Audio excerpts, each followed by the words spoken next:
بسم اللہ الرحمن الرحیم فی جنات یتساءلون عن المجرمین ما سلککم فی سقر قالوا لم نک من المصلین ولم نک نطعم المسکین وكنا نخوض مع الخائضين وكنا نكذب بيوم الدين حتى أتانا اليقين۔ اللہ رب العالمین نے ہمیں اس دنیا میں بے مقصد پیدا نہیں کیا، کھیل کود کے لیے پیدا نہیں کیا، عیش و عشرت کے لیے پیدا نہیں کیا۔ اللہ رب العالمین نے ہمیں ایک بڑے مقصد کے لیے اس دنیا کے اندر بھیجا ہے۔ اس دنیا کا آپ سمجھیے خلیفہ بنایا ہے۔ دنیا کی ساری چیزیں، ساری نعمتیں اللہ رب العالمین نے ہمارے لیے مسخر کر دی ہیں۔ زمین اور زمین کے اندر ہر چیز ہو، یا آسمان اور آسمان کے اندر ہر چیز ہو، یہ سب چیزیں اللہ رب العالمین نے ہمارے لیے مسخر کی ہیں۔ تو جب اللہ رب العالمین نے ہمیں دنیا کے اندر اتنا بڑا مقام دیا ہے، اتنی عزت اور تکریم بخشی ہے، تو وہ بلا وجہ نہیں ہے، اس کے پیچھے کوئی بڑا مقصد ہے۔ وَلَقَدْ كَرَّمْنَا بَنِي آدَمَ وَحَمَلْنَاهُمْ فِي الْبَرِّ وَالْبَحْرِ۔ اللہ فرماتے ہیں البتہ تحقیق ہم نے بنی آدم کو بڑی تکریم بخشی ہے، بڑی عزت بخشی ہے۔ وَحَمَلْنَاهُمْ فِي الْبَرِّ وَالْبَحْرِ، ہم نے خشکی میں اور سمندر میں انہیں سوار کرایا ہے، سواری عطا کی ہے۔ وَرَزَقْنَاهُمْ مِنَ الطَّيِّبَاتِ، پاکیزہ چیزوں سے ہم نے انہیں رزق دیا ہے۔ وَفَضَّلْنَاهُمْ عَلَى كَثِيرٍ مِّمَّنْ خَلَقْنَا تَفْضِيلًا، اور ہم نے انہیں اپنی مخلوق میں بہت ساری مخلوقات پر فضیلت بخشی ہے، مقام دیا ہے۔ جب اللہ رب العالمین نے ہمیں اتنی عزت بخشی، اتنی تکریم بخشی ہمارے پوچھے بغیر، ہم پر اتنے انعامات کیے، جیسے میں نے ذکر کیا کہ کائنات کی ہر چیز ہمارے لیے مسخر کر دی۔ اللہ رب العالمین فرماتے ہیں هو الذی خلق لکم ما فی الارض جمیعا، کہ اللہ رب العالمین نے اے انسانوں زمین میں جو کچھ ہے یہ سارا کا سارا تمہارے لیے پیدا کیا ہے۔ دوسری آیت کریمہ میں یہاں تو صرف زمین کی بات ہے، اللہ رب العالمین آسمان و زمین وما فیہا کی بات کرتے ہیں۔ وَسَخَّرَ لَكُم مَّا فِي السَّمَاوَاتِ وَمَا فِي الْأَرْضِ جَمِيعًا مِّن، کہ اللہ رب العالمین نے اے انسانوں تمہارے لیے مسخر کر دیا ہے ہر وہ چیز کو جو آسمانوں میں ہے اور جو زمین میں ہے، ساری کی ساری۔ منہ، یہ اللہ رب العالمین کا خاص کرم ہے، اس میں انسان کا کوئی ذاتی کمال نہیں ہے، کوئی انسان کے پاس ایسی صلاحیت نہیں ہے ذاتی کہ انسان خود پیدا ہو جائے، انسان اپنے اندر کوئی ایسی صلاحیت پیدا کر لے کہ ہر چیز اس کے فائدے کے لیے ہو، وہ ہر چیز کو اپنے استعمال میں لا سکے۔ یہ سارا سر اگر ہے تو اللہ رب العالمین کا انعام ہے۔ اللہ رب العالمین نے ہی ہمیں پیدا کیا، اور اللہ رب العالمین نے ہی ہمیں یہ عزت و تکریم بخشی ہے۔ اللہ رب العالمین نے تو ہمیں وہ مقام دیا کہ جو فرشتوں کو بھی نہیں دیا۔ حدیث مبارکہ میں آتا ہے کہ فرشتوں نے اللہ تعالیٰ سے سوال کیا کہ اے اللہ، آپ نے انسانوں کو دنیا کے اندر بڑا مقام دے دیا، انسان دنیا کے اندر کھاتے ہیں، پیتے ہیں، شادیاں کرتے ہیں، دنیا کی نعمتوں سے فائدہ اٹھاتے ہیں، تو اے اللہ تعالیٰ یہ دنیا انسانوں کو دے دیں اور اے اللہ یہ آخرت اور آخرت کی نعمتیں ہمیں دے دیں. ہم فرشتے ہیں، ہم آپ کی بہت تسبیح کرتے ہیں، بڑی تقدیس بیان کرتے ہیں آپ کی، اور ہم تو گناہ بھی نہیں کرتے.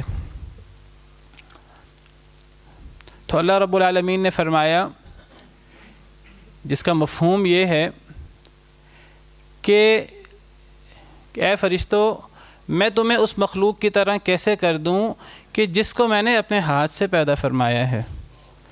میں اس مخلوق کو جسے میں نے کن کہہ کر پیدا کیا فرشتے، اس مخلوق کو میں اس مخلوق پر کیسے فضیلت دے دوں، یہ آخرت میں تمہارے لیے کیسے کر دوں. یہ آخرت تو میں نے انسانوں کے لیے بنائی ہے، میں نے تمہیں کن کہہ کر پیدا کیا ہے، کن کہہ کر پیدا کرنے والوں کو جنہیں میں نے اپنے ہاتھ سے پیدا کیا ہے، میں ان پر کیسے مقام دے دوں، کیسے فضیلت دے دوں. تو دیکھیے اللہ رب العالمین کا یہ جو ہم پر اتنا بڑا احسان ہے، یہ احسان اس کے کچھ تقاضے ہیں. اللہ رب العالمین کے ہم سے کچھ تقاضے ہیں، ہماری کچھ ذمہ داریاں ہیں. اگر ہم ان ذمہ داریوں کو محسوس کریں گے اور اس کے مطابق زندگی گزاریں گے تو گویا کہ ہم اپنے مقصد زندگی میں کامیاب ہوں گے. ورنہ پھر اللہ رب العالمین تو انعام کرتے ہیں اور بہت زیادہ انعام کرتے ہیں، لیکن جب کوئی پھر ان ذمہ داریوں کا پاس نہ رکھے تو پھر اللہ رب العالمین کی طرف سے جب سزا آتی ہے تو وہ سزا بھی بہت زیادہ ہے. جو اس ذمہ داری کا پاس نہ رکھے تو اس کے لیے پھر وہ سزا ہے کہ وہ سزا اللہ نے پھر دنیا میں وہ جانوروں کے لیے نہیں رکھی، پھر وہ دنیا کی دیگر مخلوقات کے لیے نہیں رکھی، وہ جہنم بھی پھر انہی انسانوں اور انہی جنوں کے لیے ہے. والعیاذ باللہ. سنفرغ لکم ایھا الثقلان، اے دو زمین کے بوجھ انسان اور جن، ہم عنقریب تمہارے لیے فارغ ہو جائیں گے. تو پھر اللہ رب العالمین جو اس ذمہ داری کے پاس نہیں رکھتا، پھر اللہ رب العالمین اس کو پھر اپنے سے دور کر دیتے ہیں، پھر اللہ رب العالمین اسے دھدکار دیتے ہیں. اللہ رب العالمین نے ہمیں اس دنیا میں اپنی عبادت کے لیے پیدا فرمایا ہے. وَمَا خَلَقْتُ الْجِنَّ وَالْإِنسَ إِلَّا لِيَعْبُدُونَ، میں نے جنوں اور انسانوں کو صرف اپنی عبادت کے لیے پیدا کیا. مَا أُرِيدُ مِنْهُمْ مِنْ رِزْقٍ وَمَا أُرِيدُ أَن يُطْعِمُونَ، میں انسانوں سے رزق نہیں چاہتا.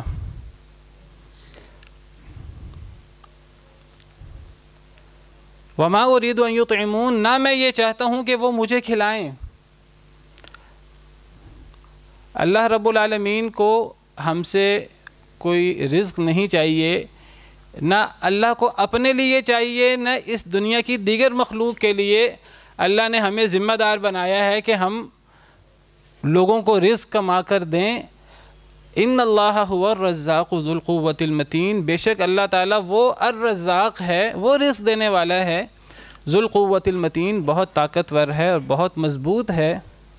جب وہ کسی کو رزق دینا چاہتا ہے، پوری دنیا ایک طرف ہو جائے تو پوری دنیا اس کو وہ رزق ملنے سے روک نہیں سکتی. اور جب اللہ رب العالمین کسی کو نہ دینا چاہے، پوری دنیا دینا چاہے تو پوری دنیا دے نہیں سکتی. تو اللہ رب العالمین نے ہمیں اس دنیا میں اپنی عبادت کے لیے پیدا کیا ہے. اللہ نے ہمیں صرف دنیا میں کمانے کے لیے، محنت مزدوری کے لیے، تجارت کے لیے صرف اس لیے پیدا نہیں کیا. یہ رزق تلاش کرنا ہو، یہ خود کھانا ہو، اپنا پیٹ بھرنا ہو، یہ اپنی اولاد کا اور اپنے ساتھ جو اہل و عیال ہیں ان کا پیٹ بھرنا ہو، تو یہ کام تو جانور بھی کر لیتے ہیں. وہ جانور بھی اللہ رب العالمین کے انعام سے کرتے ہیں، وہ کام انسان بھی کر لیتا ہے. فرق کیا ہوا انسان میں اور جانور میں؟ وَمَا مِن دَابَّةٍ فِي الْأَرْضِ إِلَّا عَلَى اللَّهِ رِزْقُهَا، اس زمین میں کوئی چھپایا نہیں ہے مگر اللہ پر اس کا رزق ہے. وَيَعْلَمُ مُسْتَقَرَّهَا وَمُسْتَوْدَعَهَا، اللہ اپنی مخلوق کا عارضی ٹھکانہ بھی جانتے ہیں اور مستقل ٹھکانہ بھی جانتے ہیں. اللہ نے رزق پہنچانا ہے. رزق ہمارے پیچھے آپ سمجھیے ایسے لگا ہوا جیسے ہمارے پیچھے موت لگی ہوئی ہے. موت اس وقت تک نہیں آ سکتی جب تک ہمیں ہمارا رزق نہ مل جائے. نبی صلی اللہ علیہ وسلم نے فرمایا کہ میرے دل میں یہ بات ڈالی گئی، آپ کے فرمان کا مفہوم ہے، میرے دل میں یہ بات ڈالی گئی کہ اس وقت تک کسی شخص کو موت نہیں آ سکتی جب تک اللہ نے جو اس کے لیے رزق لکھ دیا ہے وہ سارا کا سارا رزق اسے مل نہ جائے۔ رزق ملے بغیر جب موت نہیں آ سکتی تو ہم نے اپنا مطمع نظر، اپنی ساری توجہ دنیا اور رزق کی طرف کیوں کی ہوئی ہے؟ میں یہ نہیں کہتا کہ ہمیں رزق کے لیے ہمیں محنت نہیں کرنی چاہیے، ہمیں حلال طریقے سے کمانا نہیں چاہیے۔ اگر ہم حلال طریقے سے کمائیں گے اور ہم اپنے لیے، اپنی اولاد کے لیے رزق کا اہتمام کریں گے اللہ کے بتائے ہوئے طریقے کے مطابق، اور ساتھ جو ہمارا مقصد زندگی ہے اس مقصد زندگی کو اپنے سامنے رکھیں گے، تو ہمارا یہ کمائی کرنا، محنت مزدوری کرنا، تجارت کرنا، یہ بھی عبادت بن جائے گا۔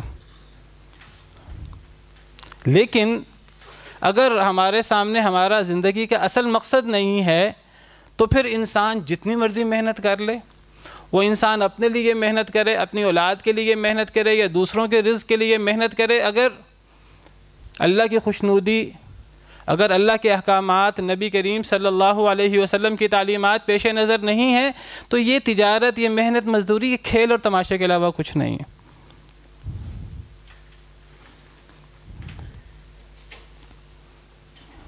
اللہ رب العالمین فرماتے ہیں أَوَأَمِنَ أَهْلُ الْقُرَىٰ أَن يَأْتِيَهُمْ بَأْسُنَا ضُحًى وَهُمْ يَلْعَبُونَ، کیا بستیوں والے بے خوف ہو گئے ہیں کہ ان کے پاس ہمارا رزق چاشت کے وقت آئے جب وہ کھیل رہے ہوں؟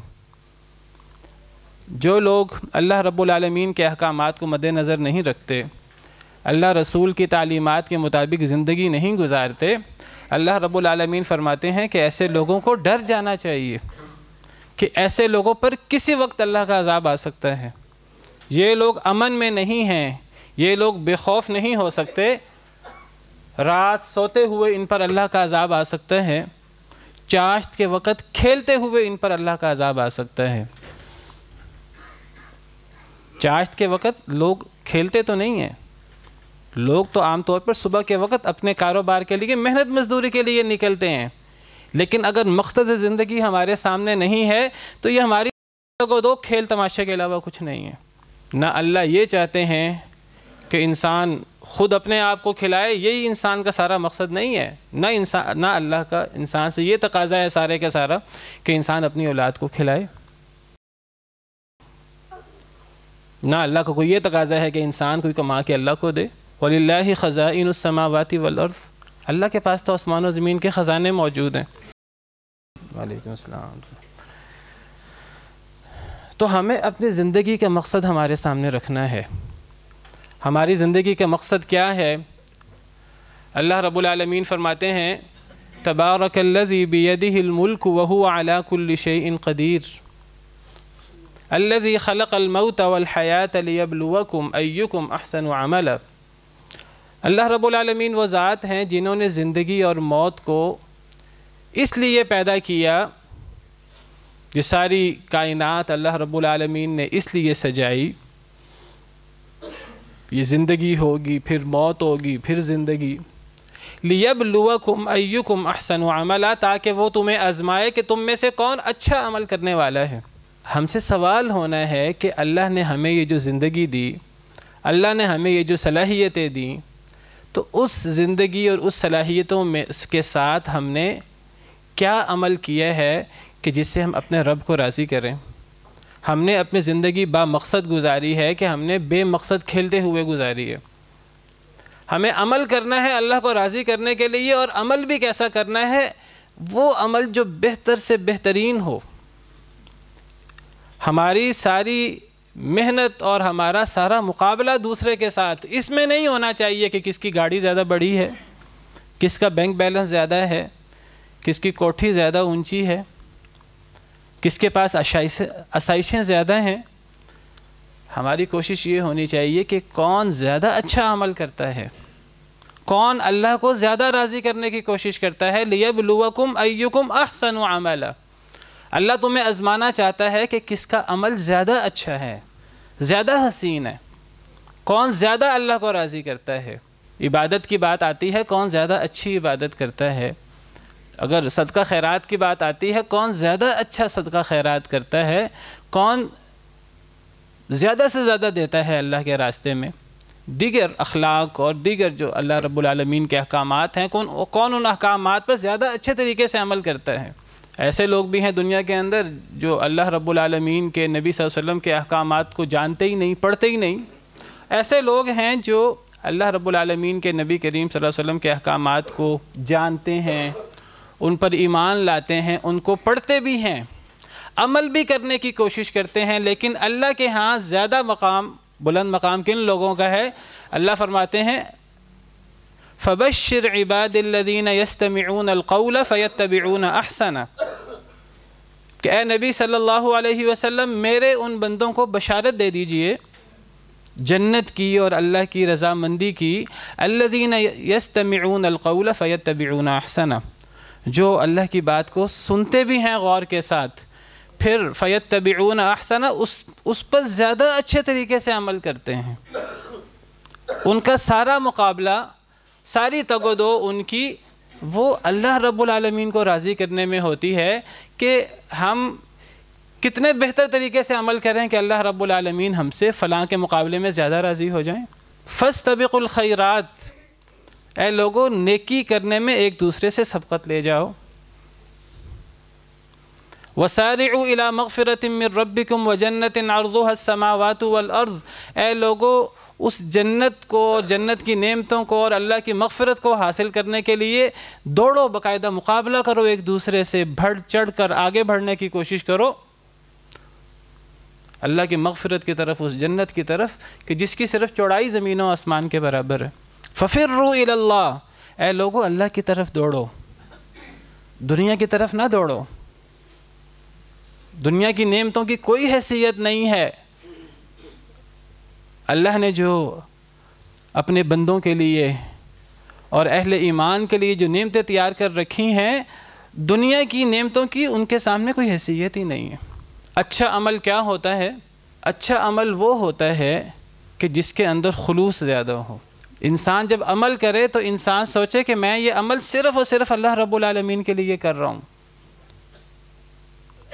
اس کے پیچھے کوئی اور مقصد نہیں ہے، کوئی لوگوں کو خوش کرنا، لوگوں کو دکھانا،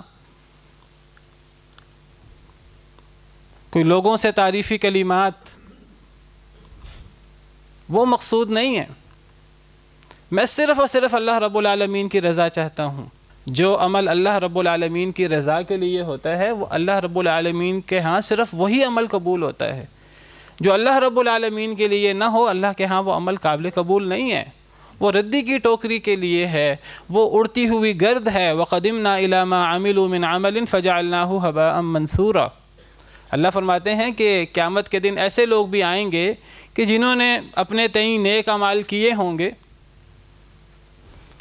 اللہ فرماتے ہیں ہم ان کے اعمال کے اڑتی ہوئی گرد بنا دیں گے، وَالْعِيَاذُ بِاللَّهِ۔ ان کی حیثیت اس سراب کی طرح ہے، ایک پیاسا شخص دور سے صحرا کے اندر پانی دیکھتا ہے، قریب جاتا ہے کچھ نہیں ہوتا، تو ان اعمال کی وہ حیثیت ہوگی، وَالْعِيَاذُ بِاللَّهِ۔ انما نطعمکم لوجہ اللہ لا نرید منکم جزاء ولا شکورا، جو نیک لوگ ہیں وہ اگر اللہ کو راضی کرنے کے لیے کسی کو کھانا کھلاتے ہیں تو ان کے دل کے اندر نیت کیا ہے کہ ہم تمہیں اللہ کی رضا کے لیے کھلا رہے ہیں۔ لا نرید منکم جزاء ولا شکورا، ہم تم سے نہ بدلہ چاہتے ہیں اور نہ ہمیں تمہارے شکریہ کی کوئی ضرورت ہے۔ ہمیں تو یہی شکوہ نہیں جاتا کہ میں نے فلاں پر احسان کیا، فلاں نے اچھا جواب نہیں دیا، فلاں نے شکریہ ادا نہیں کیا۔ اللہ رب العالمین فرماتے ہیں نیک عمل ہے ہی وہ جو اللہ رب العالمین کی رضا کے لیے ہو، نہ لوگوں کے شکریہ کی پرواہ ہو، نہ لوگوں کی طرف سے کسی اور بدلے کی پرواہ ہو۔ مقصود اگر ہو تو کیا؟ اِنَّا نَخَافُ مِن رَبِّنَا يَوْمًا عَبُوسًا قَمْطَرِيرًا، ہم تو قیامت کے دن اللہ رب العالمین کے غضب سے، اللہ رب العالمین کے عذاب سے پناہ چاہتے ہیں۔ اچھا عمل وہ ہوتا ہے جو اللہ کی رضا کے لیے ہو۔ اسی طرح اچھا عمل وہ ہوتا ہے جس پر نبی کریم صلی اللہ علیہ وسلم کی مہر لگی ہو، نبی کریم صلی اللہ علیہ وسلم کے بتائے ہوئے طریقے کے مطابق ہو۔ ایک عمل بہت خلوص کے ساتھ، بڑی نیک نیتی کے ساتھ کسی نے کیا ہے اللہ کو راضی کرنے کے لیے، لیکن وہ نبی کریم صلی اللہ علیہ وسلم کے بتائے ہوئے طریقے کے مطابق نہیں ہے، تو اس عمل کی بھی کوئی حیثیت نہیں ہے۔ اگر ایک شخص ساری رات اللہ رب العالمین کی عبادت کرے اپنے تئیں اللہ کو راضی کرنے کے لیے، اگر ایک شخص کہے کہ میں نے روزانہ روزہ ہی رکھنا ہے، میں نے ہمیشہ روزہ ہی رکھنا ہے، تو نبی کریم صلی اللہ علیہ وسلم فرماتے ہیں کہ جو ہمیشہ روزہ رکھتا ہے اس کا اللہ کے ہاں کوئی روزہ نہیں ہے، اس کا روزہ قابل قبول نہیں ہے، کیونکہ یہ نبی کریم صلی اللہ علیہ وسلم کے بتائے ہوئے طریقے کے مطابق نہیں ہے۔ من عمل عملا لیس علیہ امرنا فہو رد، جو بندہ کوئی ایسا عمل کرے کہ جس پر ہمارا حکم نہیں ہے، نبی کریم صلی اللہ علیہ وسلم کی مہر نہیں ہے اس پر، وہ عمل مردود ہے۔ صرف یہ نہیں ہے کہ اس عمل کا ثواب نہیں ہوگا، اس عمل کا وبال ہوگا اس انسان پر، والعیاذ باللہ۔ عمل تھوڑا کر لیجئے، لیکن اگر وہ خلوص کے ساتھ ہے، اگر وہ نبی کریم صلی اللہ علیہ وسلم کی سنت کے مطابق ہے، تو تھوڑا عمل بھی اللہ کے ہاں بہت بڑی حیثیت رکھتا ہے۔ لیکن اگر عمل زیادہ ہو، اس میں خلوص نہ ہو، یا اس پر نبی کریم صلی اللہ علیہ وسلم کی مہر نہ ہو، تو وہ عمل کتنا زیادہ کیوں نہ ہو، صرف یہی نہیں جیسے میں نے عرض کیا کہ وہ قابل قبول نہیں ہے، بلکہ وہ مردود ہے، وہ عذاب ہے انسان کے لیے۔ اللہ رب العالمین فرماتے ہیں وجوہ یومئذ خاشعہ، کچھ چہرے قیامت کے دن ڈرے ہوئے ہوں گے، عاملۃ ناصبہ، عمل کر کر کے تھکے ہوں گے، تصلی نارا حامیہ، بھڑکتی ہوئی آگ میں داخل ہوں گے، تسقی من عین آنیہ، گرم کھولتے ہوئے پانی سے ان کو پلایا جائے گا، والعیاذ باللہ۔ عمل تو بڑے کیے ہوں گے اور اپنے تئیں نیک عمل کیے ہوں گے، یہ دنیاوی اعمال کی بات نہیں ہو رہی، اپنے تئیں نیک عمل کیے ہوں گے اور نیک عمل کر کر کے تھکے ہوں گے، لیکن بھڑکتی ہوئی آگ میں داخل ہوں گے، والعیاذ باللہ۔ تو اللہ رب العالمین نے ہمیں اس دنیا میں بے مقصد پیدا نہیں کیا، ہمارا ایک مقصد ہے جس مقصد زندگی کا ہمیں ہر وقت دھیان رکھنا ہے، وہ اللہ رب العالمین نے قرآن کریم میں بتا دیا ہے۔ نبی کریم صلی اللہ علیہ وسلم نے اپنی 23 سالہ نبوی زندگی کے اندر صحابہ کرام کو قرآن کریم کی تفسیر سمجھا دی ہے، قرآن بھی سکھا دیا اور قرآن کی عملی تفسیر بھی کر دی، تو وہ قرآن و سنت کی صورت میں ہمارے سامنے وہ نسخہ کیمیا موجود ہے جس پر ہم نے اپنی زندگی میں عمل کرنا ہے، اللہ رب العالمین کو راضی کرنے کی کوشش کرنی ہے۔ جو لوگ جن کے سامنے یہ مقصد زندگی نہیں ہے،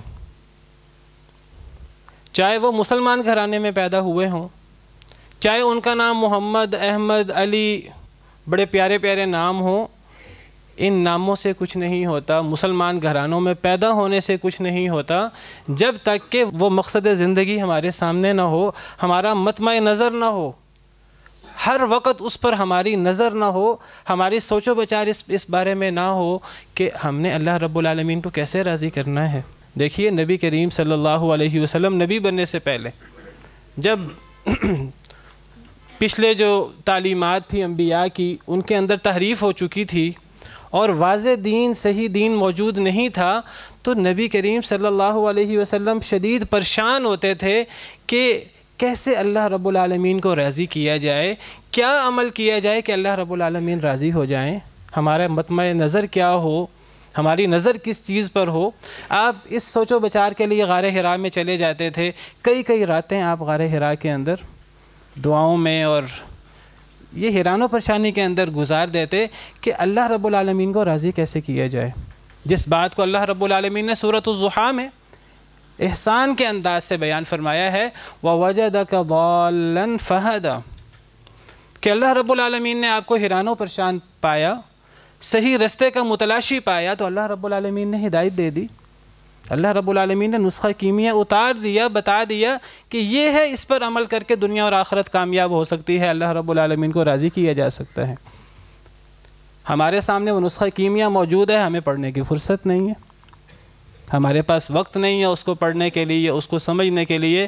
ہمارا ایمان ہے، یقین ہے کہ خیرکم من تعلم القرآن وعلمہ، کہ تم میں سے سب سے بہتر وہ ہے جو قرآن سیکھے اور قرآن سکھائے، بس یہ ہمارے ایمان اور یقین کے حد تک ہے، عمل کرنے کے لیے نہیں ہے۔ قرآن کریم گھر میں موجود ہے لیکن غلاف میں بند موجود ہے، گرد پڑی ہوئی ہے، اس کو پڑھنے کے لیے کوئی تیار نہیں ہے۔ ولیعذ باللہ۔ ہر وقت ہمارے سامنے یہ ہونا چاہیے کہ ہم اپنے رب کو کیسے راضی کریں، کیا ہم اپنی اس زندگی میں دنیا کے اندر ہم کامیاب ہیں کہ نہیں، ہمارا رب ہم سے راضی ہے کہ نہیں۔ جن لوگوں کے سامنے یہ ہے بہت اچھی بات ہے، جن لوگوں کے سامنے یہ نہیں ہے، اور اللہ معاف کرے ہم میں سے اکثر لوگوں کے سامنے یہ نہیں ہے، تو ہمیں اپنی اصلاح کرنی چاہیے اور ہمیں غور کرنا چاہیے کہ اللہ رب العالمین نے ہمیں صرف کاروبار کے لیے اور صرف محنت مزدوری کے لیے پیدا نہیں کیا۔